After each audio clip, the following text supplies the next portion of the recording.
I never thought the sound of rain hitting a church roof would feel so loud. But when you are sitting in the front pew of a funeral surrounded by 200 people who are holding their breath, you hear everything. You hear the creak of the wood, and you hear the silence where your husband's voice used to be. My name is Pauline Ashcraft. I am 68 years old, and today is the day I buried my husband, Jeremy. We had been married for 45 years. 45 years of coffee in the morning, fixing fences in the afternoon, and sitting on our back porch in Portsmouth, watching the sun go down over the water. To the people in this town, Jeremy was just a good, simple man. He was the guy who drove a 15-year-old Ford truck with a dent in the bumper. He was the man who climbed up on the roof to fix a leak himself because he didn't see the point in paying someone else to do a job he had two hands for. Looking at him, in his flannel shirts and his work boots, you would never guess he was anything other than a retired construction worker trying to make his pension stretch. And to be honest, that is exactly how Jeremy wanted it. He hated flashiness. He couldn't stand people who wore their bank accounts on their sleeves. He used to tell me, "Pauline, wealth screams, but wealth whispers." I didn't fully understand what he meant back then, but sitting here today, staring at his simple oak casket, I finally understand. The church is full. St. John's has been here since the 1800s, and it smells like it. Old polished wood, damp wool, and lilies. It's a comforting smell, usually, but today it just smells like heartache. I look around the room and I see the faces of people who actually knew my husband. There is old Mr. Miller from the hardware store, wiping his eyes with a handkerchief. There is Sarah from the bakery, who used to save Jeremy the burnt ends of the bread because she knew he liked them. These are good people. They are here because they respected the man, not because they wanted something from him. But my eyes keep drifting to the front row, to a seat that shouldn't be empty, and then my eyes move to the man, sitting just across the aisle. Mr. Henderson. Mr. Henderson has been our family attorney for 30 years. He is a tall, serious man who rarely shows emotion. But today, he looks different. He is clutching a thick, red folder tightly against his chest, like he is afraid someone is going to snatch it from him. He isn't looking at the casket. He is looking at the empty seats next to me. The seats reserved for immediate family. Specifically, the seats reserved for my son, Brandon, and his wife, Kathy. Mr. Henderson looks at those empty spots, and then he looks at me. His expression isn't just sad. It is full of pity and something else. Worry, nervousness. It sends a shiver down my spine that has nothing to do with the draft in the church. Why would the lawyer look so on edge? Jeremy's will was supposed to be simple. We were simple people. We lived in a small cottage. We clipped coupons. We drove old cars.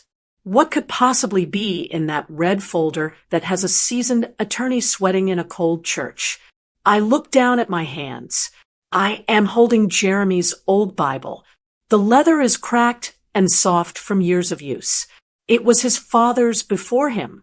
It isn't worth $5 at a pawn shop, but to me, it is priceless. That was the difference between Jeremy and the world we live in now. He valued things for their history, for their utility. He didn't care about the price tag. I wish I could say the same for our son. I check my watch. The service started 10 minutes ago. The pastor is already reading the opening prayer, his voice echoing off the high beams. And still my son is not here. Brandon is 45 years old. He is a corporate lawyer in Boston. He has done well for himself, or at least he tells us he has. He drives a car that costs more than our house. He wears suits that cost more than Jeremy made in a month. But somewhere along the way, between the expensive law school education we scrimped and saved to pay for, and the high-rise office he works in now, Brandon lost his way. He stopped coming home for Thanksgiving. He stopped calling on Sundays. And when he did visit, it was always with a sneer. He would look at our cottage and ask when we were going to upgrade. He would look at Jeremy's truck and ask if it was safe to drive. He was ashamed of us. I know that now. He was ashamed of his blue-collar father, who had dirt under his fingernails. He wanted a father who wore Italian loafers, not work boots. A loud noise snaps me out of my thoughts. Click, click, click. It is the sharp, staccato sound of high heels hitting the stone floor of the church vestibule. It is loud, aggressively loud. The heavy oak doors at the back of the church creak open, letting in a gust of wind and the sound of the rain. Heads turn. The pastor falters in his prayer for a split second. And there they are. Brandon walks in first. He isn't wearing a black tie. He is wearing a gray suit that looks too shiny for a funeral, and he is checking his watch as he walks, as if he is calculating exactly how much billable time this is costing him. He looks annoyed. Not sad. Not grieving. Annoyed. Trailing behind him is Kathy, my daughter-in-law. She is a beautiful woman, I will give her that, but she has a hardness to her that makeup can't cover. She is wearing a black dress, but it is too short and too tight for a church service. She has oversized sunglasses on, which she pushes up onto her head as she scans the room. She isn't looking for me. She is looking at the building. I see her lip curl slightly. She is judging the peeling paint in the corner. She is judging the worn carpet. She is probably wondering why we didn't hold the service somewhere more appropriate. They don't walk quietly. They march down the center aisle, their presence demanding attention. I feel my face flush with embarrassment. Not for me, but for Jeremy. He deserved better than this. He deserved a son who would walk in with his head bowed, not a son who walks in checking his email. They reach the front. I look up at Brandon, searching his face for a sign of tears. I am his mother. I want to see that he is hurting. I want to see that underneath the expensive suit and the arrogance, he misses his dad. But his eyes are dry. He gives me a quick, tight nod. Mom, he whispers, but it sounds more like a formality than a greeting. You're late, I whisper back. My voice trembles, not with anger, but with the effort of holding it together. Traffic was a nightmare coming out of the city. Brandon says, loud enough for the people in the second row to hear. He doesn't apologize. He just makes an excuse.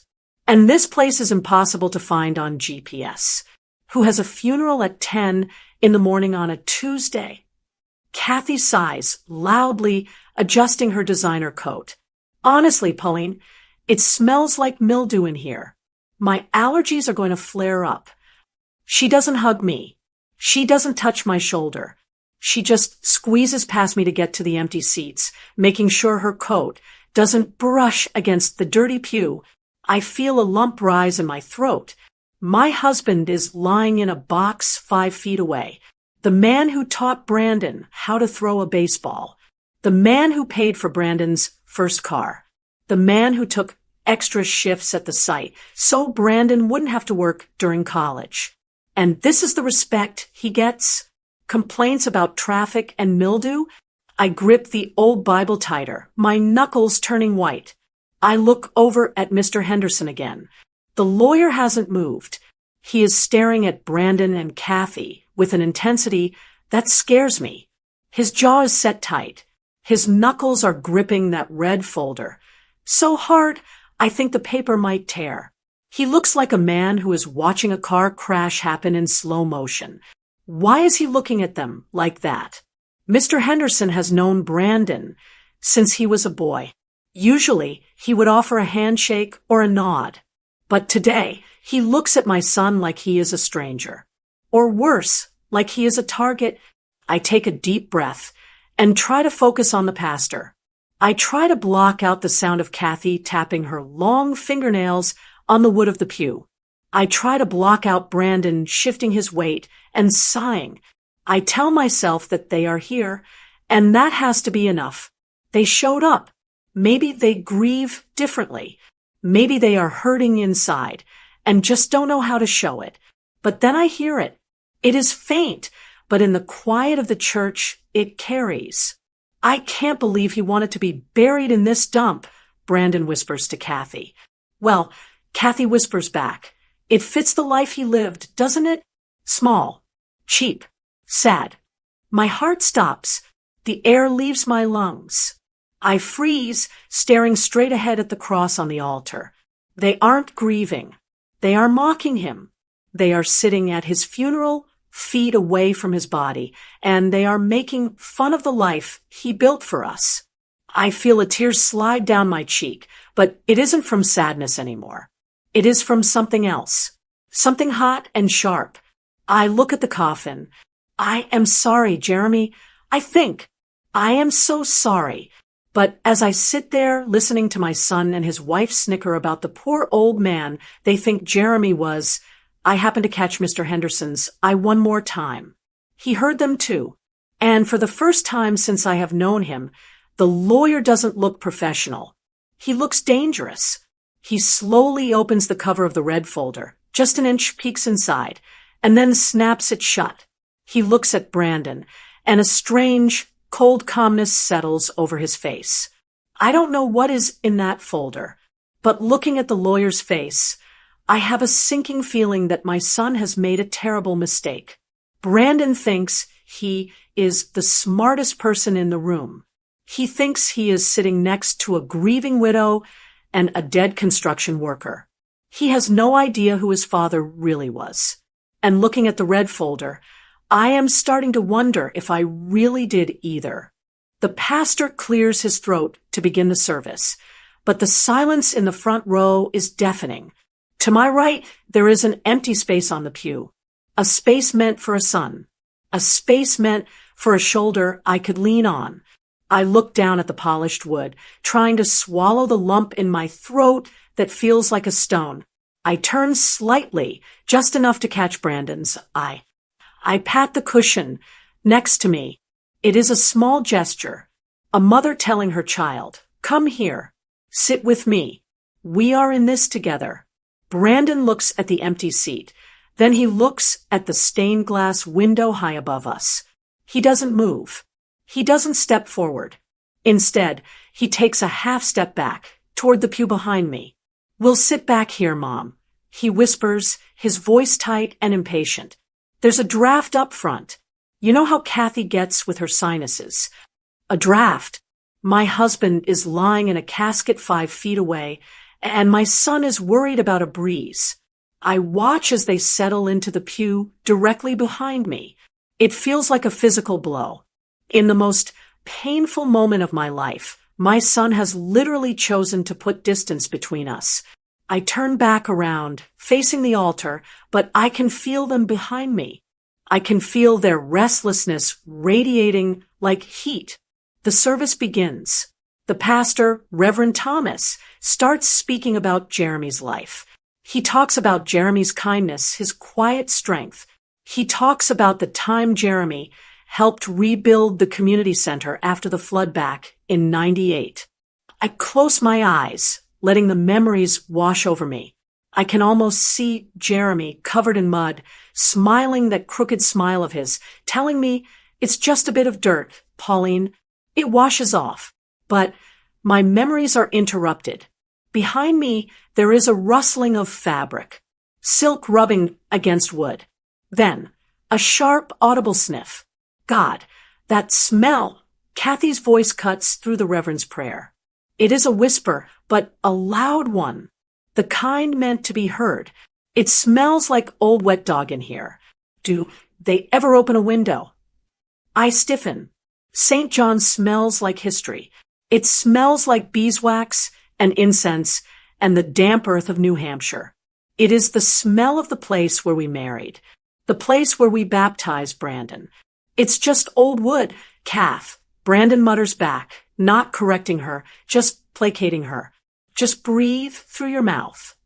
And look at those flowers," she continues, not letting it go. "Carnations? Really? They look like they came from a gas station. I told you we should have ordered the arrangement from the city. At least then it wouldn't look so poverty-stricken. I gripped the Bible in my lap, so hard my fingers ache. Those carnations were Jeremy's favorite flower. He didn't like roses. He said they were too fussy. He liked carnations because they were sturdy. They lasted. Every Friday for 40 years, he brought me 3 white carnations. One for you, one for me, and one for us. He would say, Kathy calls them poverty-stricken. I call them love. I want to turn around. I want to shush her like I used to shush Brandon in the movie theater when he was 6. But I don't. I don't want to make a scene. I don't want to dishonor Jeremy by turning his funeral into a family squabble. So I take a deep breath, staring straight ahead at the simple wooden cross. I feel a sudden, desperate need for connection. Despite everything, the lateness, the insults, the coldness, Brandon is still my son. He is the only piece of Jeremy I have left in this world. Maybe he is just hurting. Maybe his rudeness is just a mask for his grief. People grieve in strange ways. Maybe if I reach out, the mask will slip. Slowly, carefully, I reach my hand backward over the top of the pew.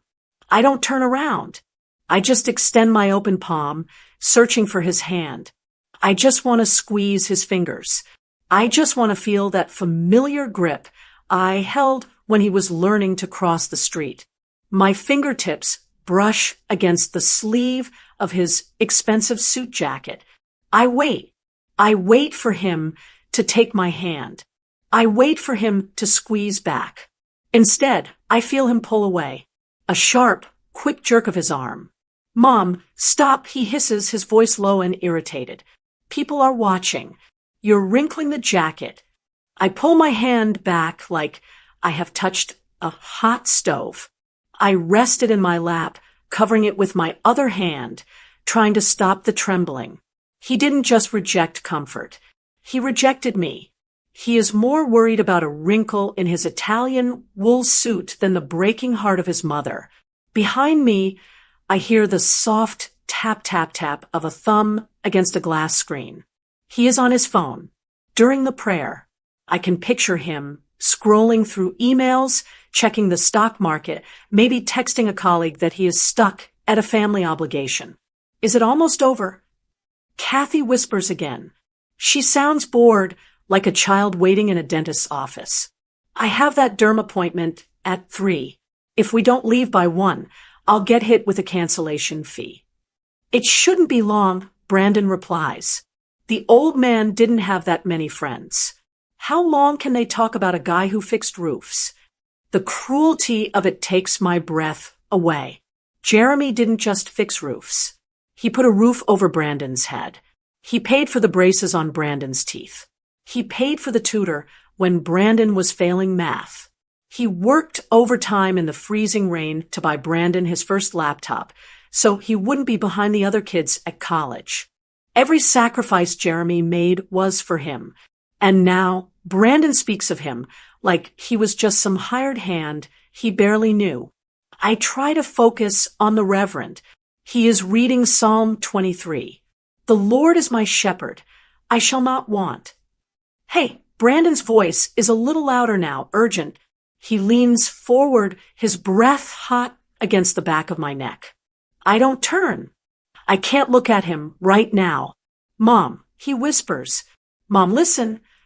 I tilt my head slightly to show I'm listening. Did he leave enough to cover this? Brandon asks. I blink, confused. Cover what? I whisper back, not looking at him. The funeral, Brandon says, his tone impatient. The casket, the plot, the service. I know he didn't have life insurance. I don't want to be surprised by a bill at the end of the day. If I have to write a check for this, I need to move some funds around before the market closes. The world seems to tilt on its axis. He isn't worried about how I am going to cope alone in the house. He isn't worried about missing his father. He is worried about the bill. He thinks we are broke. He thinks Jeremy left me destitute. He thinks he is going to have to bail out his poor mother. The irony is so sharp, it almost makes me laugh. If he only knew. If he only knew that the poor old man he is worrying about could have bought and sold Brandon's law firm 3 times over without blinking. It is taken care of, Brandon. I say, my voice steady, though my heart is breaking. You won't have to spend a dime. Good. He huffs, leaning back against the pew. That's a relief. Last thing I need right now is another expense. The market is volatile this week. Tell me about it. Kathy chimes in. We really need to talk to her about the house, Brandon. After the service. We can't let it sit there rotting. If we sell the lot, we might get enough to cover a nice nursing home for her. Somewhere affordable. They are planning to sell my home. My husband isn't even in the ground yet, and they are already planning to pack me off to a home and sell the cottage Jeremy built with his own 2 hands. I feel a coldness settle in my chest. It isn't the draft. It is the realization that the people sitting behind me are strangers. They share my last name. They share my blood, but they don't share my heart. They are vultures. They are circling, waiting for the weakness, waiting to pick the bones of a life they think was worthless. I close my eyes tight. I picture Jeremy's face. I picture him sitting at the kitchen table, counting out dollar bills for the electric bill, smiling at me. We have everything we need, Pauline, he used to say. We have each other. He was right. We had everything. And sitting here listening to the selfish, petty whispers of my son and his wife, I realized something else. Brandon has nothing. He has a suit. He has a phone. He has a wife who worries about cancellation fees at a funeral. But he has nothing real. He is hollow. I open my eyes. I sit up straighter. I dry the tear on my cheek. I am not going to let them see me crumble. I am not going to give them the satisfaction of seeing me weak. I am Jeremy Ashcraft's wife, and I know something they don't. I look over at Mr. Henderson again. He is watching them too. He heard the comment about the check. He heard the comment about the nursing home. He is writing something down on a notepad inside that red folder. Good. Write it all down, Mr. Henderson. Write every word. Because the vultures are circling, but they have no idea that there is nothing here for them to eat. Reverend Thomas finishes his reading and steps back from the pulpit. He nods toward the front row, signaling for the first speaker to come up. It is Frank. Frank has been Jeremy's best friend since high school. He is a large man with hands calloused from 50 years of pulling lobster traps out of the freezing Atlantic. He is wearing a suit that is clearly 20 years old. The fabric is tight around the shoulders, and he looks uncomfortable. Frank would rather be in a gale force storm than speaking in front of a crowd. He walks up the steps slowly, unfolding a piece of crumpled notebook paper. His hands are shaking a little. I want to smile at him, to give him strength, but the tension radiating from the pew behind me is making it hard to breathe. Jeremy Ashcraft, Frank begins, his voice gruff and thick with emotion. He clears his throat and starts again. Jeremy was the kind of man who didn't say much. He didn't have to. You knew where you stood with him by the work he did. Frank pauses, looking down at me. I remember back in '82 when my engine blew 3 days before the season opener. I didn't have the cash to fix it. I was looking at losing my whole season. Jeremy didn't say a word. He just showed up at the dock with his toolbox and a thermos of coffee. He stayed up for 48 hours straight, rebuilding that engine with me. When I tried to pay him, he just waved me off and said, "Catch me a lobster. Frank, that's square." A soft ripple of laughter goes through the church. It is warm laughter, the kind that comes from shared memories. I can feel the love in the room. It wraps around me like a blanket. Jeremy didn't care about money, Frank continues, his voice getting stronger now. He didn't care about status. He cared about people. He had a richness of spirit that most millionaires will never understand. He died with his hands dirty and his heart full, and that Frank's voice cracks. That is the richest way a man can go. The church is silent. It is a beautiful tribute. And then it happens. Behind me, a sharp, high-pitched laugh cuts through the silence like a knife. Richness of spirit. Kathy's voice isn't a whisper anymore. It is a full conversational volume, as if she is sitting at a brunch table instead of a funeral. That is just code for died broke, isn't it? My blood freezes in my veins. Frank stops speaking. He looks up from his paper, blinking in confusion. He looks at me, then looks behind me. His face goes red, not with embarrassment, but with anger and a legacy of rusted tools. Brandon chimes in. He chuckles, a dry, humorless sound. God, this is pathetic. They are making him sound like a saint because he fixed a boat for free. That's not noble, Kath. That's just bad business sense. That's why we are sitting on hardwood pews instead of in a climate-controlled mausoleum. The air in the church changes instantly. It goes from somber to electric. People are turning around now. Mrs. Gable, the librarian, turns in her seat, her mouth hanging open in shock. Mr. Henderson, the lawyer, has stopped writing in his notebook. He is staring at Brandon with eyes like flint.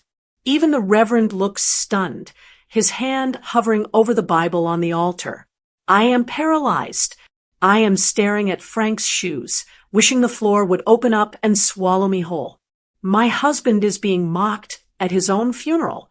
The man who gave Brandon everything, the man who sacrificed his own comfort so Brandon could become this successful lawyer, is being reduced to a punchline by his own son. Shoot, keep it down, Brandon says, but he is laughing as he says it. He isn't trying to be quiet. He is enjoying it. He is bonding with his wife over their shared superiority. Look at the old guy's suit, Kath. It's polyester. I bet he got it at a thrift store. This whole town is just stuck in a time warp. I just want to get to the reading of the will. Kathy sighs loudly. I need a drink. Is there even a reception? Or are we getting served tuna sandwiches in the basement? Something inside me snaps. It isn't a loud snap. It is a quiet, final click, like a lock turning into place. For 45 years, I was the peacemaker. I was the one who smoothed things over. When Brandon forgot Jeremy's birthday, I bought a card and signed Brandon's name, so Jeremy wouldn't feel bad. When Brandon insulted Jeremy's truck, I told Jeremy that Brandon was just stressed from work. I made excuses. I covered up the cracks. I look at Jeremy's casket. I imagine him standing there. I imagine him looking at me with those gentle, patient eyes. And I realize that by making excuses for Brandon, I wasn't protecting Jeremy. I was enabling the disrespect. Not today. Not on his final day. I placed Jeremy's Bible gently on the pew beside me. I take a deep breath, filling my lungs with the smell of the old church. I place my hands on the back of the pew in front of me to steady myself. And then I stand up. My knees are shaking, but my spine is straight. I turn around slowly. The movement catches everyone's attention. The entire church goes deadly silent. Even the rain outside seems to stop. Brandon is mid-laugh, scrolling on his phone.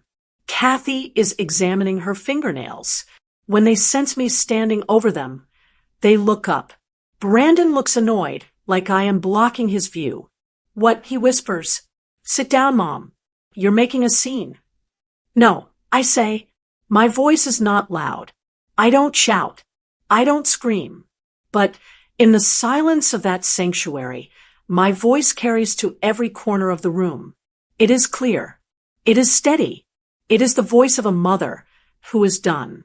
You are the one making a scene, Brandon. I say. I look him dead in the eye. You and your wife. Brandon blinks, surprised. He shifts in his seat, looking uncomfortable. We were just talking. Calm down. You were mocking him, I say, pointing a trembling finger at the casket. You are sitting in the house of God, at your father's funeral, laughing at his life. You are laughing at his friends. You are laughing at the sacrifices he made to put that suit on your back. Kathy rolls her eyes. Oh, please, Pauline, don't get dramatic. We are just being realistic. It's a depressing service for a depressing life. We are just trying to get through it. A gasp goes through the room. Someone in the back row murmurs, shameful. I look at Kathy. I look at her expensive plastic surgery, her designer bag, her cold, empty eyes, and I feel nothing for her. No anger, no hate, just pity. You are right, I say softly. This is a depressing place for you. You don't belong here. You don't belong among people who loved him. I take a step closer to them. I loom over the pew. Get out. Brandon's jaw drops. Excuse me? I said, get out. I repeat, my voice rising just a fraction, hard as steel. Leave. Now. You clearly don't want to be here. And looking at the man you have become, I know he doesn't want you here. Brandon's face flushes a deep, angry red. He looks around the room. He sees the faces of the townspeople. He sees the judgment. He sees Mr. Henderson standing up in the front row, looking ready to intervene, if necessary. For a second, I think Brandon might argue. I think he might cause a scene. But then, his arrogance takes over. He scoffs, standing up and buttoning his jacket with an aggressive jerk. Fine, he spits out. You want us to leave? We'll leave. This place is a joke anyway. He steps out into the aisle. Kathy scrambles to follow him, grabbing her purse. She looks furious that she, someone of her status, is being kicked out by an old widow. You are making a mistake. Pauline, Kathy hisses. You are going to need us when the reality of your financial situation hits.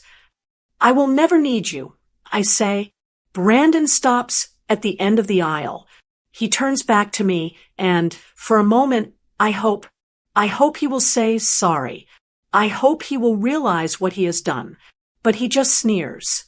A cruel, twisted look that makes him look nothing like his father. Whatever, Brandon says, his voice echoing off the high ceiling. We only came for the will reading anyway. Just mail us the check for the truck. I assume that's about all he had to leave. He turns on his heel and marches toward the exit. Kathy follows, her heels clicking loudly, a rhythm of disrespect that fades as they reach the heavy oak doors. Boom. The doors slam shut behind them. The echo of the slam hangs in the air. The silence that follows is heavy. It is the silence of shock. I am standing alone in the middle of the aisle. My heart is pounding against my ribs like a trapped bird. My legs feel like they are made of water. I feel a wave of dizziness wash over me. I just kicked my only child out of his father's funeral. I just severed the last tie. I feel a hand on my arm. It is Mr. Henderson. He has moved from his seat, so quietly I didn't hear him. He is standing beside me, his face grave but kind. He offers me his arm. Steady, Pauline, he whispers. Steady. I look up at him. I had to. I whisper, tears finally spilling over. I couldn't let them. Not today. You did the right thing, Mr. Henderson says firmly. He pats my hand. You did exactly the right thing. And believe me, they have already chosen their path. He guides me back to my seat. I sit down heavily, clutching the Bible again. I look up at Frank, who is still standing at the pulpit, looking at me with tears in his eyes. He nods at me, a slow, respectful nod. Reverend Thomas steps forward. Let us take a moment, he says gently, to pray for peace. I bow my head, but my mind is racing. We only came for the will, Brandon said. Mail us the check for the truck. He thinks that is the end of it. He thinks he just walked away from a few $1,000s and an awkward family gathering. I look at the red folder sitting on the pew next to Mr. Henderson. It seems to glow in the dim light. Brandon thinks the story is over. He has no idea that the real story, the story of who Jeremy Ashcraft really was, is just about to begin. And he isn't going to be part of the celebration. He just walked out on the biggest surprise of his life. The burial was quick. The rain had turned the ground into a soft, dark mud, and I watched as the simple wooden casket was lowered into the earth. It was exactly what Jeremy wanted. No fanfare, no marble statues, just the earth he loved and the people who loved him.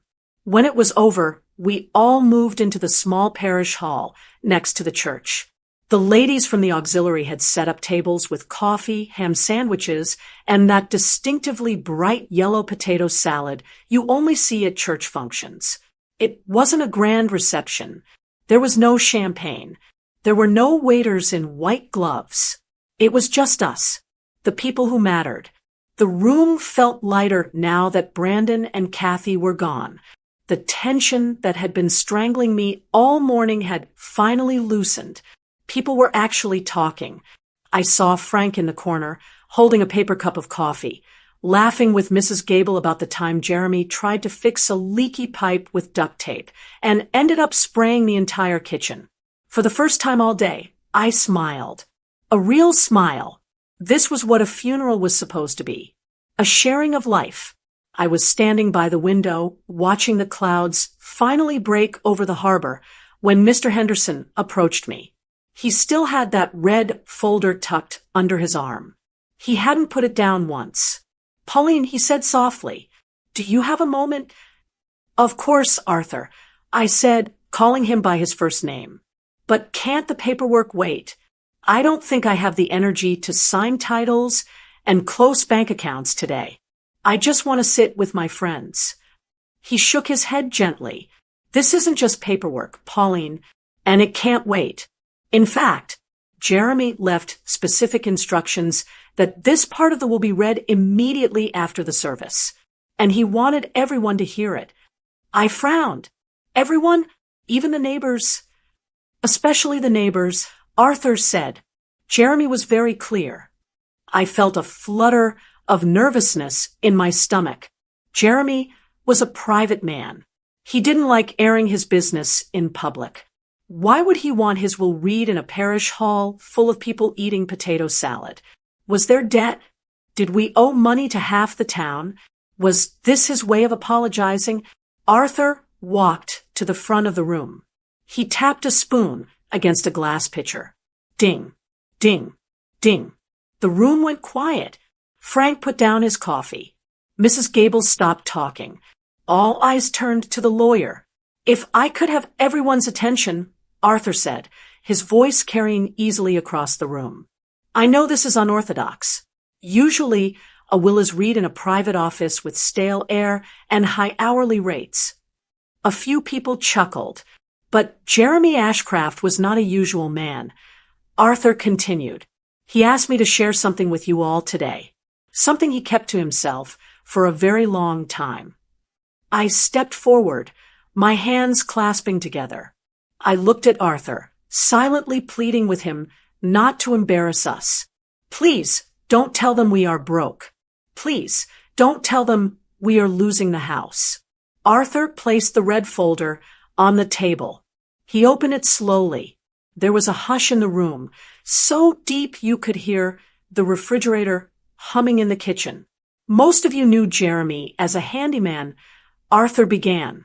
"You knew him as the guy who fixed your porches, the guy who plowed your driveways in the winter for $20.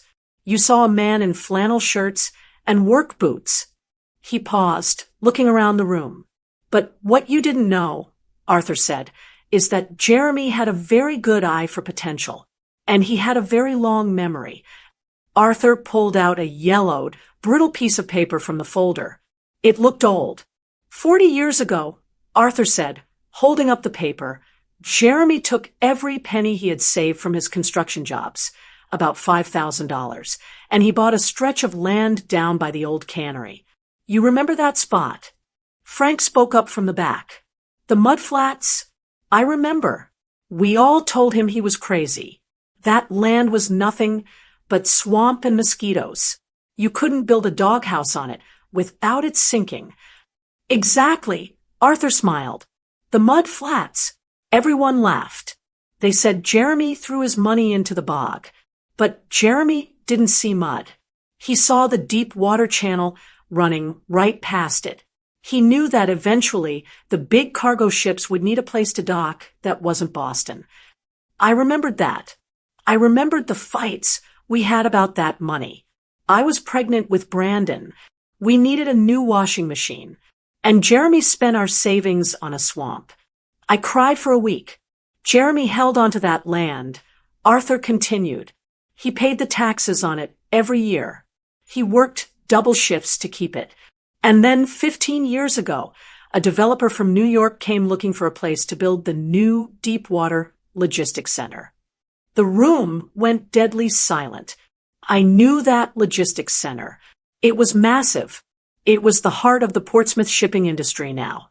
Huge cranes. Warehouses. It employed half the town. Jeremy didn't sell the land. Arthur said. He leased it. He signed a 99-year commercial ground lease.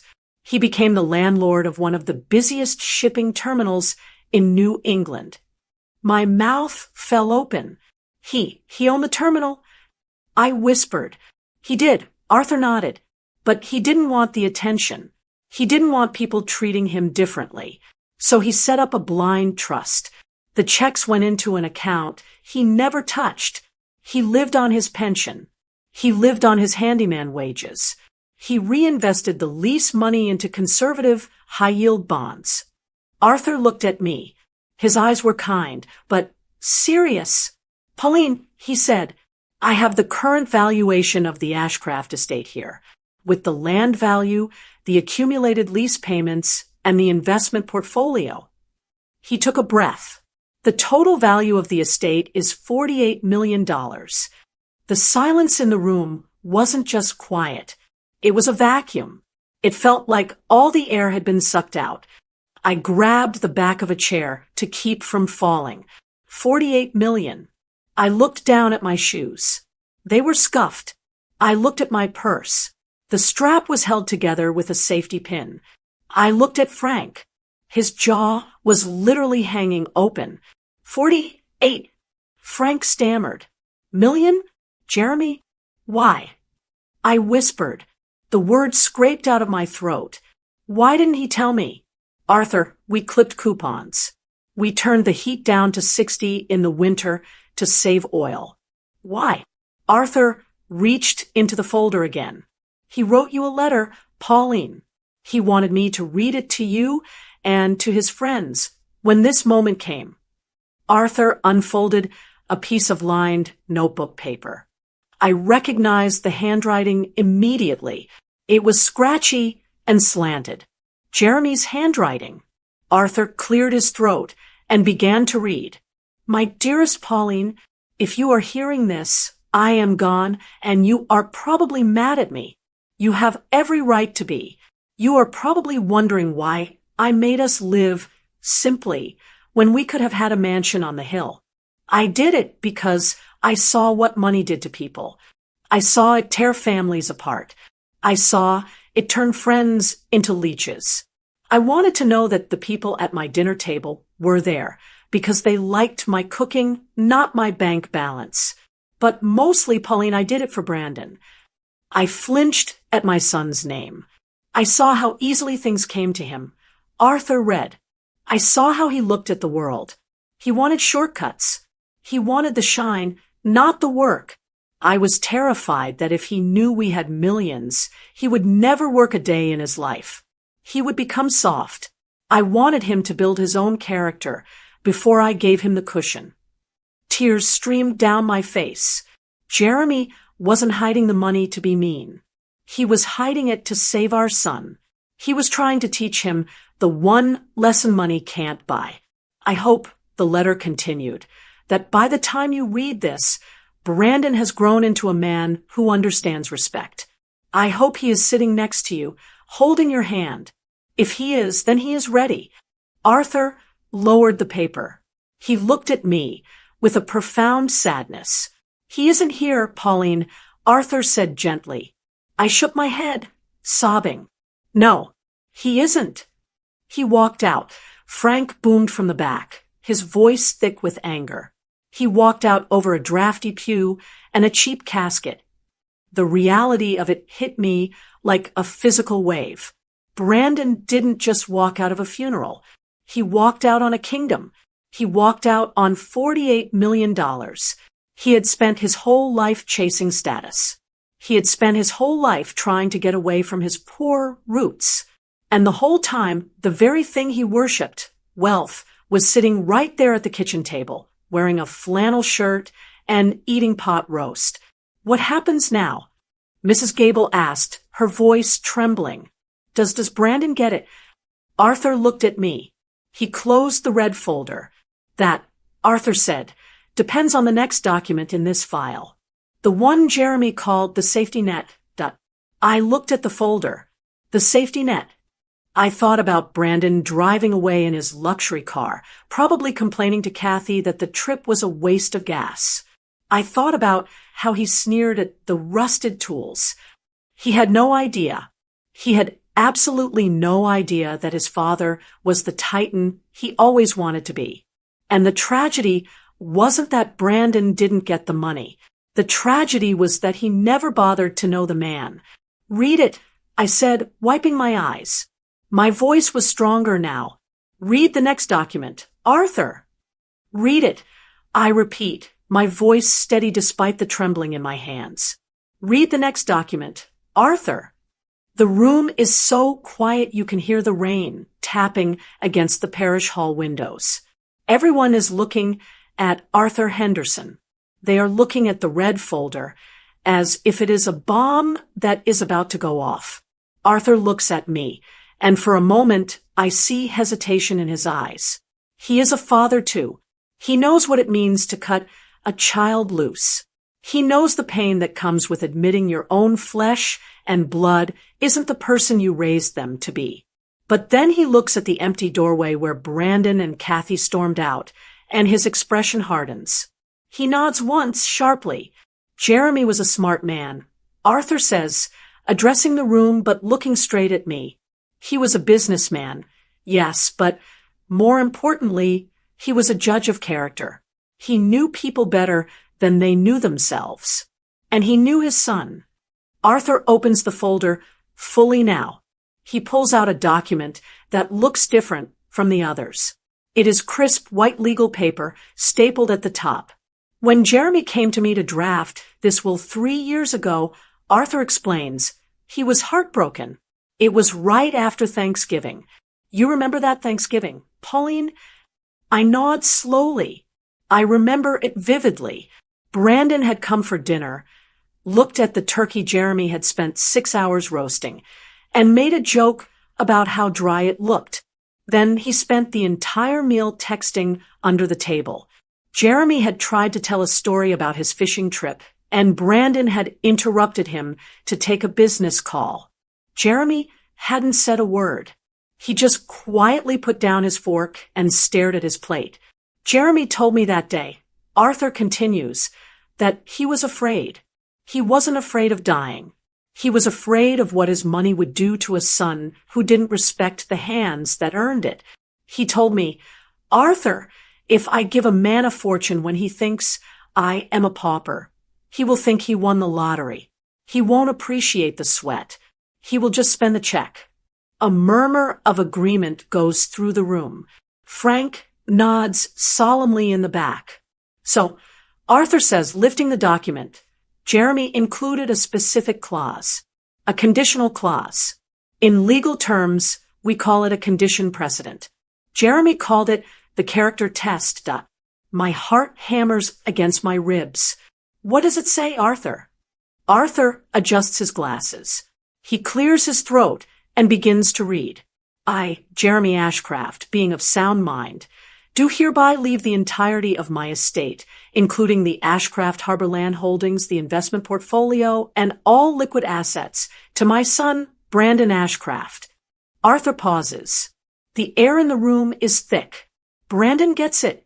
After everything, I feel a pang of confusion. Was Jeremy really that forgiving? Provided, Arthur says, his voice raising slightly on the word. Provided that my son, Brandon, attends my funeral service from beginning to end.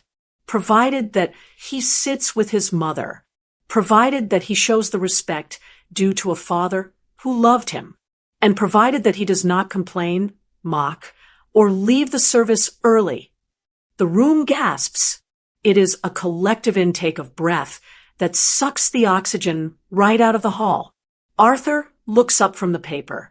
Jeremy was very specific. He told me, Arthur, you will be watching. You will be my eyes. If my son is too busy to mourn me, he is too busy to manage my estate. If he is too ashamed to sit in the front row, he is not strong enough to carry my legacy. I bring my hand to my mouth. Jeremy knew. He knew exactly what Brandon would do. He predicted it 3 years ago.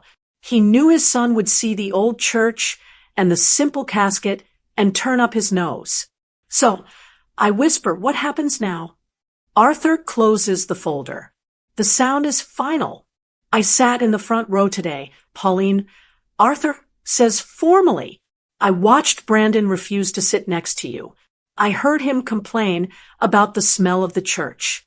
I heard him mock Jeremy's tools. And I watched him walk out the door before the final prayer because he wanted to check on the truck. Arthur's voice drops an octave. It is cold. It is professional. It is the voice of the law. The condition has been violated. The clause is triggered. So he gets nothing? Mrs. Gable asks from the crowd, her voice trembling. Not nothing, Arthur says. He reaches down behind the table. Jeremy left a secondary bequest.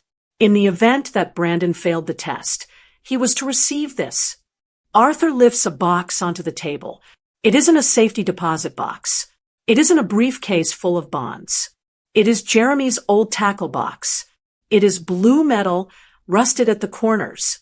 The handle is wrapped in electrical tape where it broke 10 years ago. It has a dent on the lid from when Jeremy dropped it off the side of the boat in '95. I know this box. I have seen Jeremy carry it out the door 1,000 mornings before sunrise. This, Arthur says, placing his hand on the rusted lid, is what Brandon inherits. I walk over to the table. I touch the cold metal. It smells like salt water and machine oil. It smells like Jeremy. Open it, Arthur says gently. I undo the latches. Click, click. They are stiff with age. I lift the lid. Inside, the trays are empty. No lures. No hooks. No sinkers. The only thing inside is a single folded piece of paper taped to the bottom of the box. I reach in and peel the tape back. My fingers are shaking so bad I can barely hold the paper. I unfold it. It is a note written in Jeremy's same scratchy handwriting. To my son, I read aloud, my voice cracking. If you are reading this, it means you left early. It means you thought you had better places to be than saying goodbye to your old man. You probably think I have nothing to give you but this rusty box. And right now, you are right. I have to stop. I take a breath. The tears are flowing freely now, hot and fast. This box is empty, Brandon. The note continues. Just like a life without respect is empty. You can't buy fish with a fancy rod if you don't have the patience to bait the hook. You wanted the easy way. You wanted the shortcut, but the shortcut leads here, to an empty box. I wipe my eyes, squinting at the last line. The best inheritance is a work ethic. You will need this box, because from this day forward, you are on your own. Make your own way, son. Maybe then you will understand what a poor old man is really worth. I lower the note. Silence stretches through the hall.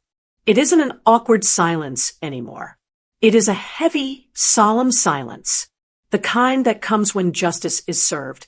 But it doesn't feel like a victory. It feels like a tragedy. He knew, Frank says softly from the back. He tried to teach the boy one last lesson from the grave. Who gets the estate then? Someone asks. Arthur looks at me. The will states that if Brandon fails the test, the entire estate, the $48 million, the land, the investments, reverts to the surviving spouse, to Pauline Ashcraft, to do with as she sees fit. I stare at the blue box. $48 million. And Brandon traded it all for a golf game and a chance to look down on us one last time. He walked out on a fortune because he couldn't sit still for an hour and show some basic human decency. He thought he was too good for us. He thought he was winning by leaving early to beat the traffic. Does he know? I ask Arthur. Does he know what he lost? Arthur shakes his head. Not yet. He probably thinks he is driving back to Boston to wait for a check for $5,000 for the truck. He has no idea. I look at the closed doors of the parish hall. Somewhere out there, on the highway, my son is driving his leased luxury car, complaining to his wife about how much time he wasted today. He is probably laughing about the rusty tools. He doesn't know that the rusty tools were the keys to the kingdom. He is going to find out. I say quietly. I close the lid of the tackle box. Snap. He is going to find out very soon. Arthur nods. The terms of the will are public record now that they have been read. The press will pick up the story of the secret tycoon by tomorrow morning. He will see it on the news before I can even mail him a letter. I run my hand over the dented metal of the box. He won't need the news. I say, a strange calmness settles over me. It is the calm of a mother who has finally stopped making excuses. He is going to come back. When he realizes he didn't get a check, he is going to come back for this. I tap the blue box. And when he does, I say, looking at Arthur, I will be ready. The tragedy is complete. Jeremy gave him a choice. A simple choice between arrogance and love. And Brandon chose arrogance. Now, he has to live with the price tag. Take the box, Pauline. Arthur says. It's his. When he comes asking, you can give it to him. I pick up the handle. It is heavy, even though it is empty. It carries the weight of 40 years of disappointment. But as I lift it, I feel something else too. I feel Jeremy's strength. He didn't let Brandon fool him. He didn't let Brandon use him. He protected me. Even from the grave, he protected me. I hold the box against my chest. I'll give it to him. I promise. And not a penny more. The parish hall is warm, but I feel a cold draft coming from the hallway that connects to the main church entrance. I know that draft. It is coming from the heavy oak doors that lead to the parking lot. The doors my son just stormed out of. Arthur, the lawyer, is standing next to me. He looks at the blue tackle box in my hands. It feels heavy, not because of what is inside, but because of what it represents. It represents the end of something, the end of my hope that Brandon would change. They haven't left yet. I say softly. I don't know how I know, but I do. A mother always knows her child's habits. Brandon never just leaves. He has to check his mirrors. He has to adjust the seat heaters. He has to set his GPS. He has to check his email one last time before he puts the car in drive. He is a man of process, even when he is running away from his own father's funeral. You should go to the door, Pauline, Arthur suggests gently. I think the news is about to hit him. I nod. I leave the comforting smell of the coffee and the potato salad in the parish hall. I walk down the long, dim corridor back toward the vestibule. The sound of the rain is louder here. It is hammering against the stained glass. I reach the glass doors at the front of the church. I don't open them. I just stand there looking out into the gray afternoon. And there they are. Their silver luxury sedan is parked right in the front row, taking up 2 spots. They haven't pulled away. The engine is running. I can see the exhaust puffing into the cold air. But the brake lights are on. I step closer to the glass, hidden by the reflection of the rain. I watch. Brandon is in the driver's seat. He is holding his phone. Even from here, I can see the glow of the screen lighting up his face. He isn't looking at the road. He is staring at the phone with his mouth slightly open. Maybe it is a news alert. Maybe it is a text from a colleague in Boston who just saw the probate filing. In the digital age, secrets don't stay secret for long, especially secrets worth $48 million. I watch the color drain from his face. It is visceral. One moment he looks annoyed and impatient, and the next he looks like someone punched him in the stomach. He drops the phone into his lap. He grabs the steering wheel with both hands, staring straight ahead through the rain-streaked windshield. He is shouting something. I can't hear him through the glass, but I can see his face contorting. Then he turns to Kathy. Kathy is applying lipstick in the passenger visor mirror. She doesn't know yet. Brandon says something to her. He gestures wildly toward the church. Kathy stops. The lipstick falls from her hand. She whips her head around to look at him. She is screaming now. I can see her hands flying up, clawing at the air. She grabs Brandon's arm, shaking him. She is pointing at the phone, then pointing at the church, then pointing back at the phone. The panic is absolute. It isn't grief. It isn't regret. It is the sheer, terrified realization that they just walked away from a winning lottery ticket. Suddenly, the car doors fly open. Both of them. Brandon stumbles out into the rain. He forgets his umbrella. He forgets his coat. His expensive Italian suit gets soaked instantly. Kathy is right behind him, her high heels sinking into the mud of the church lawn. She doesn't care about the mud anymore. She doesn't care about the cheap flowers. She only cares about the money. They run toward the church. They look desperate. Brandon is slipping on the wet pavement, scrambling to keep his balance. Kathy is waving her arms. Mom. I hear Brandon's voice muffled through the heavy glass. Mom. They reach the steps. They bound up the stone stairs, breathless and wet. Brandon grabs the handle of the heavy oak door. He pulls. Nothing happens. He pulls again, harder this time, rattling the ancient iron hinges. It's locked, he yells. He presses his face against the glass. His eyes are wide and wild. He looks like a stranger. Mom, open the door. Let us in. I stand on the other side of the glass, perfectly still. I am holding the blue tackle box against my chest. I look him in the eye. I see the raindrops running down his face, mixing with the sweat of his panic. Mom, please. Kathy screams, pushing her face next to his. Her mascara is running. We made a mistake. We were just emotional. We didn't mean to leave. We want to pay our respects. Pay their respects. 5 minutes ago, this church smelled like old wet dog. 5 minutes ago, my husband's legacy was a joke. Now, suddenly they are desperate to be inside. I reach out and undo the deadbolt. Click. I open the door, just a crack. Maybe 3 inches.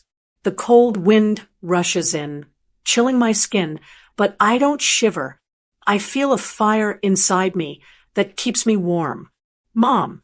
Brandon tries to push the door open, but I have my foot wedged against it. Let us in. We heard about the land, about the trust. We didn't know. Why didn't you tell us? Would it have mattered? I ask. My voice is calm. It scares me how calm I am. Would you have loved him more if you knew he was rich? It's not about the money. Brandon lies. He lies right to my face, with the desperation of a drowning man. We were shocked. We want to come back in. We want to be there for you. We want to honor Dad. Honor him. I look at Kathy. She is shivering, nodding her head vigorously. Yes, Pauline. We want to honor him. He was a great man. A visionary. Kathy cries out. We just want to be part of the family. I look down at the tackle box in my hands. The blue paint is chipped. The metal is cold. You had your chance to be part of the family. I say, you had 45 years to be part of the family. You had this morning to be part of the family. But you chose to worry about a draft. You chose to worry about a tea time. Mom, stop. Brandon pleads. He reaches his hand through the crack in the door, trying to grab my arm. Please, don't do this. We are your family. He was my father. I agree. And he knew you, Brandon. He knew you better than you know yourself. I lift the blue box. I push it through the crack in the door, right into Brandon's chest. He instinctively grabs it. What is this? He asks, looking down at the rusty metal. It's your inheritance, I say. Brandon stares at the box, then back at me. He looks confused. He looks hopeful for a split second, thinking maybe the millions are inside the box in the form of a check. The money, he starts. The money is for the people who stayed. I say firmly. The money is for the people who loved Jeremy Ashcraft when he was just a man fixing a roof. The money is for the people who didn't need a bank balance to show respect. Kathy lets out a wail. You can't do this. We will sue. We will contest the will. You can try, I say. But Mr. Henderson recorded everything. The will has a clause, Brandon, a character clause. You failed it. Brandon clutches the box. He looks small. For the first time in his adult life, he looks small. The arrogance is gone, washed away by the rain and the truth. Mom, he whispers, I'm sorry. I look at him. I search his face for truth. Is he sorry he hurt me? Or is he sorry he lost $48 million? I see his eyes dart back to his car. I see him calculate the loss. I know you are, I say, but you aren't sorry for the right reasons. I step back. You wanted the truck check, I say. You wanted to leave. You got exactly what you came for. You got the only thing of Jeremy's that you ever really understood. The outside. The rusty part. You never bothered to look inside the man. So you don't get to look inside his fortune. Mom, wait. Brandon shouts, jamming his foot in the door. I push back. I am 68 years old, but I am strong. I have the strength of a woman who just realized her worth. Goodbye, Brandon, I say. Don't come back until you understand what is inside that box. And don't come back for the money. It will be gone. I shove the door shut. Boom. I turn the deadbolt. Click. I stand there for a moment, listening. I hear Brandon shouting my name. I hear Kathy screaming at him, blaming him, cursing the rain. I hear the sound of a fist banging on the wood, but I don't open it. I turn my back on the door. I turn my back on my son, and I walk back down the hallway toward the parish hall where the coffee is hot and the people are kind and the love is real. I don't look back. I am done with the vultures. I am going back to the doves. They say that bad news travels fast, but in a small town like Portsmouth, scandal travels at the speed of light. And when that scandal involves a secret fortune, a beloved local figure, and an arrogant son who walked away from $48 million, it travels even faster. I didn't leave the house for 3 days after the funeral. I stayed in our cottage by the water, drinking tea from Jeremy's favorite mug and listening to the waves hit the dock. It was peaceful. For the first time in years, I didn't feel the need to apologize for my life.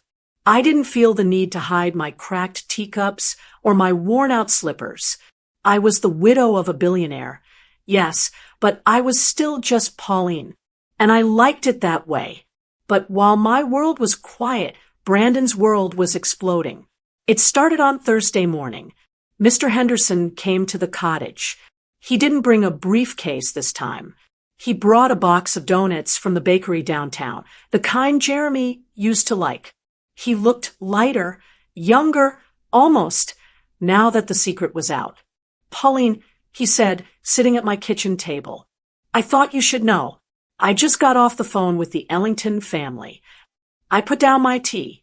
The Ellingtons were the biggest family in the state.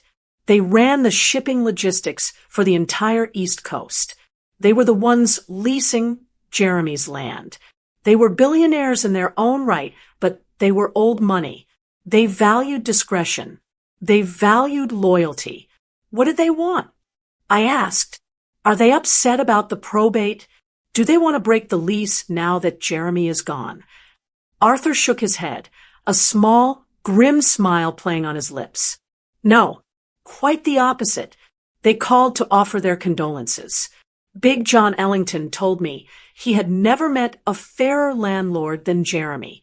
He said Jeremy shook his hand on a deal 20 years ago and never broke his word once. I smiled. That sounded like Jeremy, but Arthur continued, his voice turning serious. They also called to tell me about a business decision they made this morning, a decision regarding their legal representation. I frowned. What does that have to do with me? Well, Arthur said, up until 9 o'clock this morning, the Ellington Corporation's lead counsel in Boston was the firm of Sterling, Cooper, and Ashcraft. My hand flew to my mouth. Brandon's firm. Brandon's firm. Arthur nodded. The Ellingtons were Brandon's biggest client. They accounted for nearly 40% of the firm's annual billing. It was the account that made Brandon a partner. It was the account that paid for his Bentley and his vacation home in the vineyard. And I whispered, and Arthur said, dipping a donut into his coffee, when Big John read the story in the Portsmouth Herald about how Brandon treated Jeremy, about how he mocked his own father's tools and walked out of the funeral. Big John was furious. He is a family man, Pauline. He has 5 sons. He takes respect very seriously. Arthur took a bite of the donut, chewing slowly before finishing the story. He fired them, effective immediately. He told the managing partner that he refuses to do business with a man who has no honor. He pulled the entire account. I sat back in my chair, stunned. Brandon hadn't just lost the inheritance. He had lost his career. He had lost the very thing he had built his entire identity around. He thought his job made him better than Jeremy. And now, Jeremy's legacy had reached out from the grave and taken that away too. The managing partners at the firm are meeting right now. Arthur added, rumor has it they are voting to remove Brandon from the partnership. He is a liability. His name is toxic. As if on cue, the phone on the kitchen wall rang. I knew who it was before I picked it up. I hesitated. Part of me wanted to let it ring. Part of me wanted to cut the cord and never hear his voice again. But I am a mother, and sometimes you have to answer the call, even if just to say goodbye. Hello, I said. You did this. Brandon wasn't crying. He was screaming. His voice was ragged, hysterical. I could hear the sound of traffic in the background, like he was pacing on a sidewalk. You poisoned them, he shouted. You called the Ellingtons, didn't you? You told them to fire me. You vindictive old. I didn't call anyone, Brandon. I said calmly. My hand was steady on the receiver. I haven't left the house. Don't lie to me, he shrieked. Big John called the senior partner this morning. He cited character concerns. Character concerns. Mom. That's you. That's your doing. You and that stupid tackle box. It wasn't me, I said. It was the truth. The truth has a way of getting out. Brandon, you mocked a man in public. You didn't think people were listening. You didn't think the Ellingtons respected your father. He was a carpenter. Brandon yelled. He fixed porches. Why does everyone care so much about him? Because he kept his word, I said, and because he knew who he was. You don't know who you are, Brandon. You were just a suit. And now you are a suit without a client. I am ruined, he choked out. The anger was breaking into fear now. They are voting me out, Mom. They are taking my name off the door. Do you know what that means? I have mortgages. I have 2 car payments. I have the club membership. I can't pay for any of it without the Ellington retainer.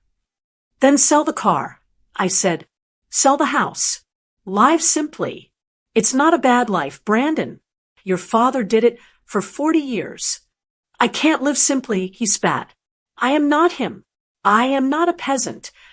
No, I said softly. You are certainly not him. I hung up the phone. I didn't slam it. I just placed it gently back on the hook. But the fall wasn't over. By Friday, the social fallout had begun. I went to the grocery store to pick up some milk. Mrs. Gable was there in the produce aisle, looking bursting with news. Pauline, she hurried over, grabbing my arm. Did you hear? Hear what? I asked. About the country club, she whispered, her eyes wide. My niece works as a server in the dining room there. She said Brandon and Kathy tried to go for dinner last night. Trying to act like nothing was wrong, I suppose. Strutting in like they own the place. I braced myself. And nobody would sit with them, Mrs. Gable said. The place was full, Pauline. But when they walked to their table, the whole room went quiet. People turned their chairs.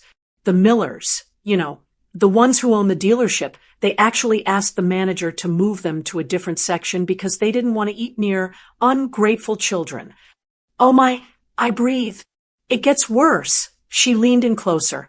The manager came over and told Brandon his membership was under review due to a violation of the conduct code. Something about conduct unbecoming of a gentleman. They asked him to leave, Pauline. They kicked him out. I closed my eyes. The country club was Kathy's life. It was where she held court.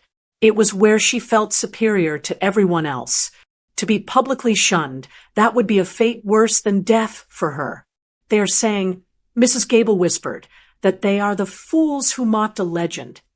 That's what they are calling them in the paper. The fools. I drove home slowly. I felt a heavy sadness in my chest. Not for Brandon's loss of status. He deserved that. But for the waste of it all. He had thrown away his reputation for nothing. When I got home, there was one final piece of the puzzle waiting for me. It was evening. The sun was setting, casting a golden light over the water. My phone rang again. This time, it wasn't Brandon. It was a number I didn't recognize. Hello. He's broke, Pauline. It was Kathy. She didn't say hello. She didn't apologize. Her voice was cold, flat, and hard. Hello, Kathy, I said. The firm fired him. She said, the severance package is a joke. The bank is already calling about the house. He is talking about selling the cars. He is talking about moving into an apartment. She said the word apartment like it was a disease. Well, I said, couples go through hard times, Kathy. This is the for worse part of the vows. You stick together. You rebuild. That's what marriage is. Kathy laughed. It was a cruel, sharp sound. I didn't marry a man who fixes his own car, Pauline, she said. I didn't sign up for poverty. I didn't sign up to be the laughingstock of Boston. I have a reputation. I have friends. You have acquaintances. I corrected her. If they leave you because you lost money, they were never your friends. I am leaving him, she said, just like that. No emotion. Just a business decision. I packed my bags an hour ago. I am staying with my sister until the divorce lawyers sort this out. I just thought you should know. Your son is alone, just like you wanted. I didn't want him to be alone. I said, my voice trembling slightly. I wanted him to be a man. And, frankly, Kathy, he has a better chance of becoming one without you whispering in his ear. Go to hell, she snapped. I've been there, I said. It was called your wedding reception. She hung up. I put the phone down. I looked out the window. I pictured Brandon. He was probably sitting in that big, cold, empty house right now. The wife was gone. The job was gone. The club was gone. The millions were gone. All he had left was a silent phone and a blue tackle box sitting on his marble counter. He was stripped bare. For the first time in his life, he had no status to hide behind. He was just a man. A lonely, broke man. It was harsh. It was brutal. But as I watched the tide roll in, I realized it was also necessary. Jeremy hadn't destroyed Brandon. He had dismantled the fake life Brandon had built, brick by fake brick. Now, finally, my son had a chance to build something real. If he was brave enough to pick up the tools. 6 months. That is how long it has been since I closed the heavy oak doors of the church on my son. People ask me if I regret it. They look at me with soft eyes, expecting to see a grieving mother who stays up at night, worrying about her child. But the truth is, I sleep better now than I have in 20 years. The seasons have changed in Portsmouth. The cold, gray rain of the funeral has given way to a bright, crisp autumn. The leaves are turning gold and crimson, reflecting off the water in the harbor. My life has changed too, but not in the way Brandon probably imagined it would. I didn't buy a mansion. I didn't move to a penthouse in New York. I am still in the same cottage Jeremy and I shared for 40 years. I still drink my coffee on the back porch. I still drive my old sedan. But I am busy. Oh, I am so busy. Last week, we cut the ribbon on the Jeremy Ashcraft Trade Scholarship. It is a fund designed to pay full tuition for young men and women who want to be carpenters, plumbers, and electricians. Kids who want to work with their hands. Kids who remind me of Jeremy. At the ceremony, a young man named David came up to me. He had grease under his fingernails and calluses on his palms. He shook my hand and said, "Mrs. Ashcraft, thank you. My dad is sick, and I didn't think I could afford trade school. You just changed my whole life." I looked at him, and I saw Jeremy's spirit. I saw that richness of heart Frank talked about at the funeral, and I knew right then and there that I was doing exactly what my husband wanted. I was investing in people, not portfolios. My days are full of purpose now. I have lunch with Frank and Mrs. Gable every Tuesday. We laugh. We talk about the past. We talk about the future. I am surrounded by people who like me for me, not for what I can sign over to them in a check. But silence, real silence, is rare. And yesterday, the silence was broken. The mailman, a nice young fellow named Steve, handed me a stack of envelopes. Most of it was bills or flyers for the scholarship fund. But at the bottom of the stack, there was a plain white envelope. The handwriting was familiar, but different. It was Brandon's, but it looked shaky, rushed. The return address wasn't his big firm in Boston. It wasn't his mansion in the suburbs.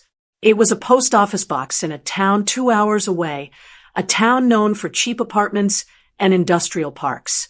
I didn't open it right away. I put it on the kitchen counter. I made myself a cup of tea. I watched the steam rise. I knew what was in that envelope. A mother always knows. Finally, I sat down and slid it open with Jeremy's old pocket knife. There was no card, just a single sheet of notebook paper, folded 3 times. "Dear Mom," it began. I stopped reading. He hadn't called me Mom without wanting something since he was 12 years old.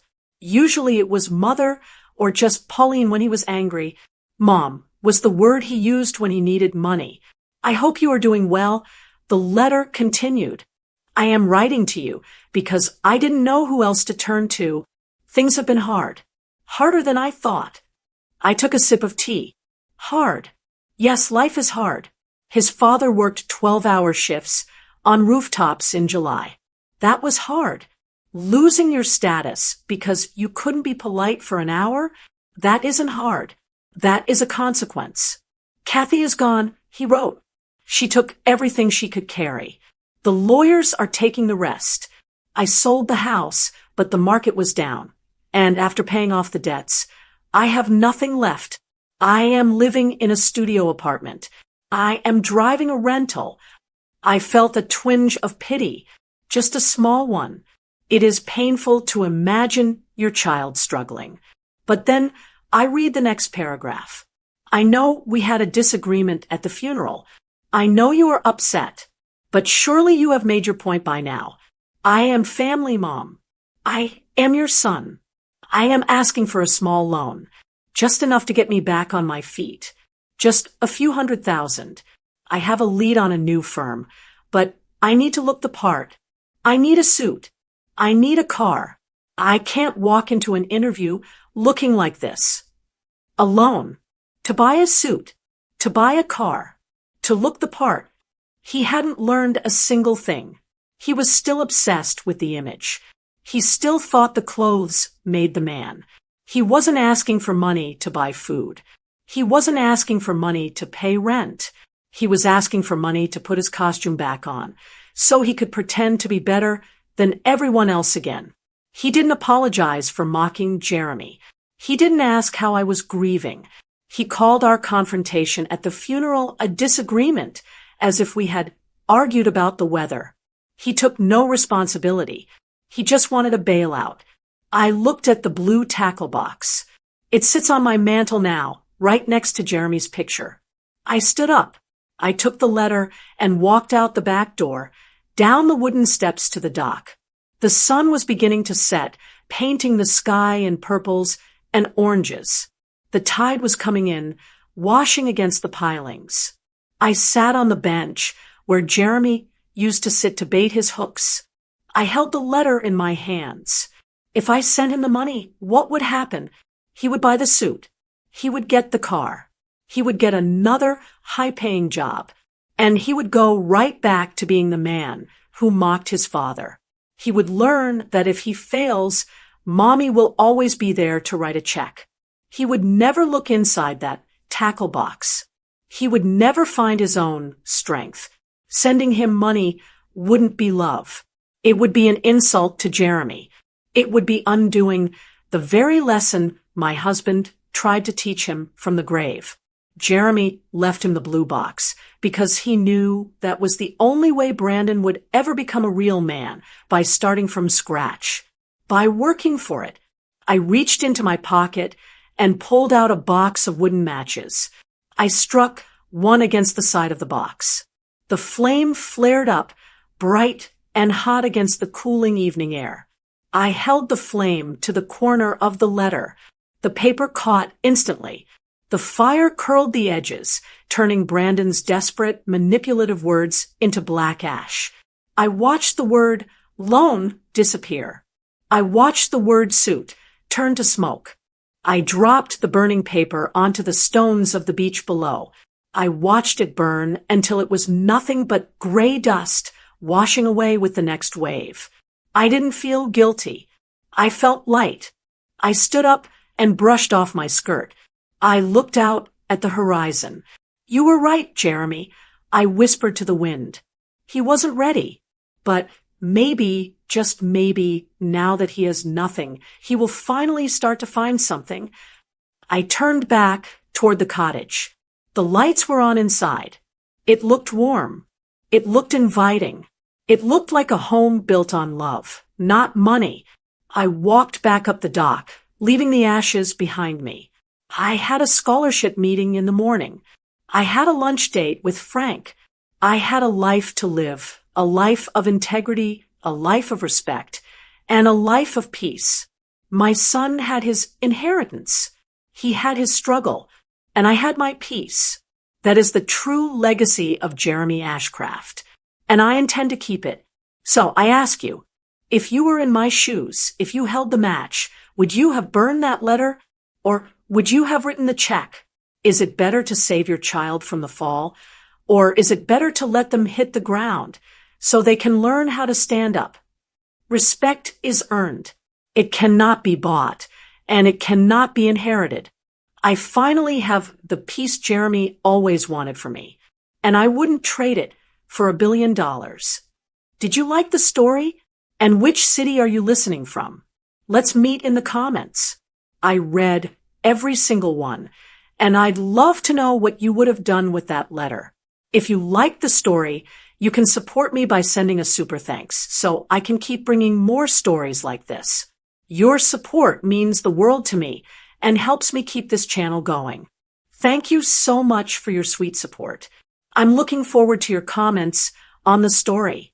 On the screen, you can see 2 new life stories that I highly recommend. One about a woman who found a diary in her attic, and another about a wedding that went terribly wrong. There's so much more on my channel.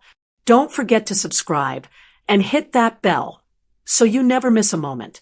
See you in the next life story.